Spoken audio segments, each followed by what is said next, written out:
The Story of Civilization, Part 2. The Life of Greece.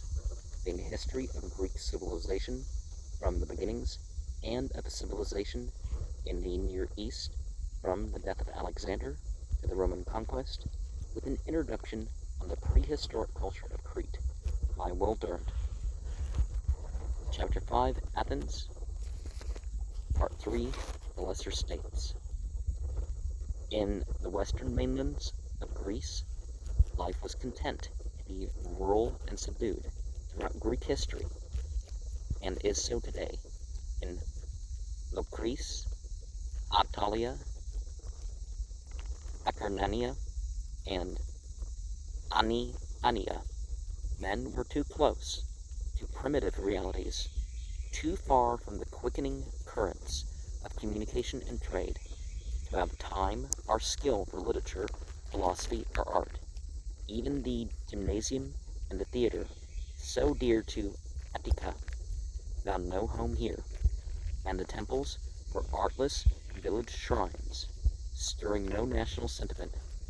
At long intervals, modest towns arose, like Amphisia in Locris, or Attalian Naupactus, or Little Caledon, where once Meleager had hunted the boar with Atalanta. A wild boar having devastated the fields of Caledon, Meleager, son of Caledon's king, Oeneus, organized a hunt for it, with such aids as Theseus, Castor, and Pollux, Nestor, Jason, and the fair-faced, fleet-footed Atalanta. Several heroes were slain by the boar, but Atalanta shot it, and Meleager killed it. Atalanta, sought by many wooers in her Arcadian home, agreed to marry any one of them that could outrun her, but those who lost were to be put to death. Hippomenes won by dropping, as he ran, the 3 golden apples of the Hesperides given him by Aphrodite. Atalanta stooped to pick them and lost the race. Of Meleager's secret love for Atalanta and his tragic death, the reader may learn in Swinburne's Atalanta in Calydon. And an interesting thing that we have is the comparison of some of these Greek myths with the myths of the Teutonic people, the Celts, whichever term you want to call them by. I think the Celts includes more of southwestern Europe, or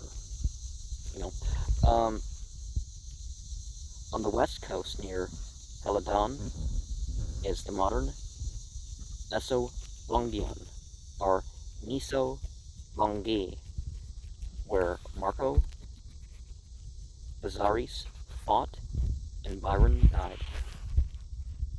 Between Acarnania and Attalia runs the greatest river of Hellas, the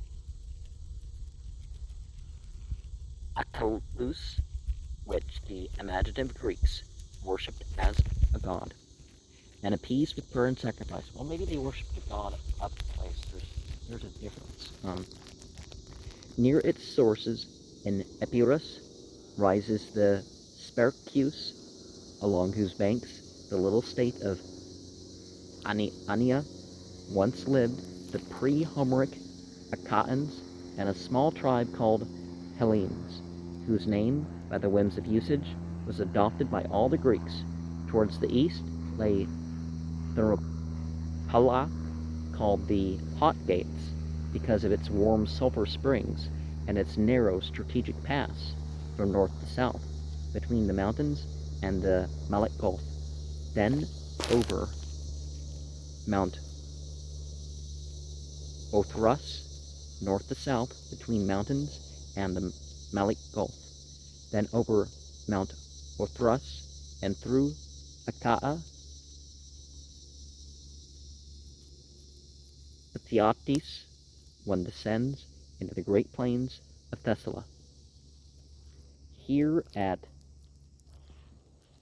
Pharsalus, Caesar's weary troops wiped out the forces of Pompey.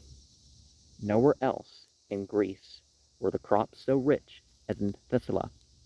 Are the horses so spirited? Are the arts so poor? Rivers ran from all directions into the Peneus, making a fertile alluvial soil from the southern boundary of the state to the foot of the northern ranges. Through these mountains, the Peneus slashes its way across Thessaly to the Thracian Sea, between the peaks of Ossa and Olympus.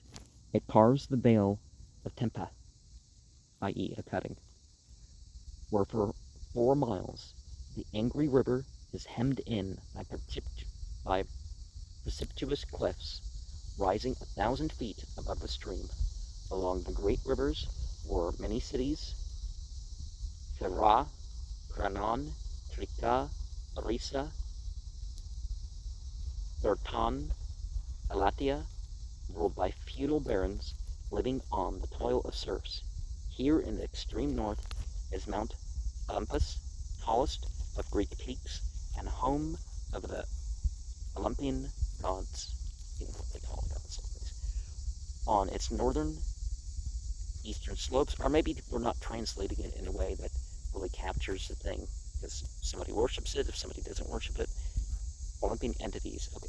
On its northern and eastern slopes lay Pieria, where the Muses had dwelt before they moved to Helicon. Hence the wise counsel of Alexander Pope's philosophical doggerel: a little learning is a dangerous thing. Drink deep or taste not the Pierian spring. Southward and along the Gulf run Magnesia, piling up mountains from Ossa, Elion. Beginning a few miles across the strait from Magnesia, the great island of Euboea stretches its length along the shores of the mainland between inner gulfs and outer Aegean, and pivots itself on a peninsula at Chalkis that almost binds it to Boeotia. The island's backbone is a range that continues Olympus, Ossa, Helion, and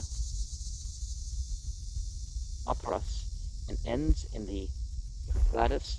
Its coastal plains were rich enough to lure Ionians from Attica in the days of the Dorian invasion, and to lead to its conquest by Athens in 506 on the plea that Athens, if blockaded at the Hieras, would starve without Euboean grain. Neighboring deposits of copper and iron and banks of merked shells gave Chalkis its wealth and its name. For a time it was the chief center of metallurgical industry in Greece, making unrivaled swords and excellent vases of bronze. The trade of the island, helped by one of the first Greek coinages passed out from Chalkis, enriched its citizens, and led them to found commercial colonies in Thrace, Italy, and Sicily.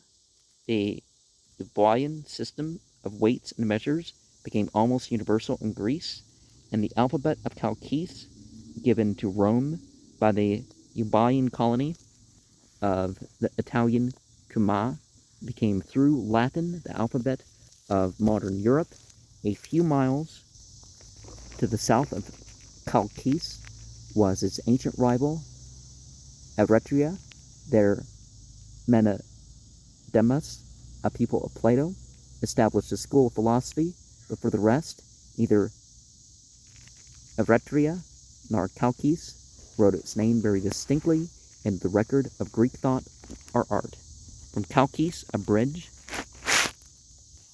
lineal descendant of the wooden span, built in 411 BCE, leads the traveler across the Euripus, the Euripus Strait back to Boeotia. A few miles south on the Boeotian coast lay the little town of Aulis, where Agamemnon sacrificed his daughter to the gods.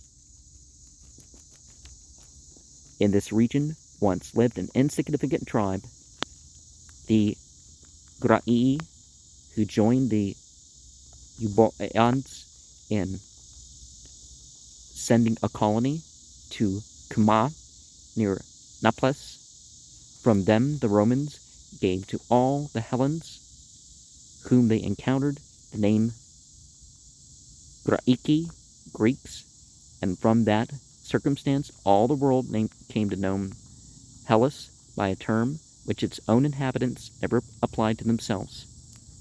Farther south is Tanagra, who poetess Corinna won the prize from Pindar about 500 BCE, and whose potters in the 5th and 4th centuries would make the most famous statues in history.